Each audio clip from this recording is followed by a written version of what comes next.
Last one for you, Daniel Jeremiah. The head scratcher. Which one is the one that you're like, really? You know, and again, that's not our DNA on NFL Network. Is we evaluate the pick, what the kid can do, and we're like, hey, this is going to take years to evaluate. You never know. That said, which one was like, really? That pick at that point? You got one for me on that, Daniel? Yeah, I mean, I would say it was almost who didn't go versus who did go. Okay. So I just thought going through the process that Nolan Smith was such a freak show athlete and had been hurt. So that's one of the reasons why the numbers weren't great.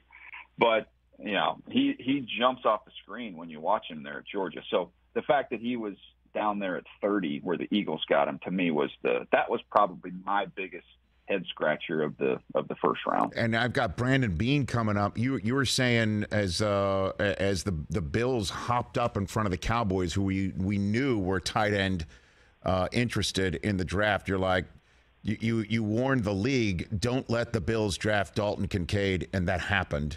You know, you literally said that, and then the pick got read. Why would you say that about the tight end out of Utah that now goes to Buffalo? Why do you say that? Yeah, I mean, if we say, you know, Bijan Robinson was kind of his own player, I thought that the best pass catcher in this entire draft was Kincaid. He was my 9th overall player. I just think everything that he does really well translates with the ability to separate. He's got unbelievable hands. He creates wins in the red zone. He creates wins on third down.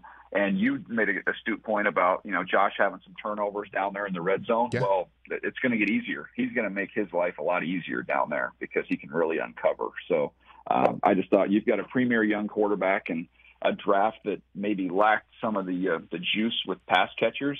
I thought he was the best one, and lo and behold, he's going to get to play with Josh Allen. So that's I'm curious to see what Beane says, but I don't know if he'll admit it. But I mean, 100% they knew they had to get ahead of the Cowboys, or they weren't going to see him. Catch the Rich Eisen Show every single day on the Roku channel, 12 to 3 Eastern, for free.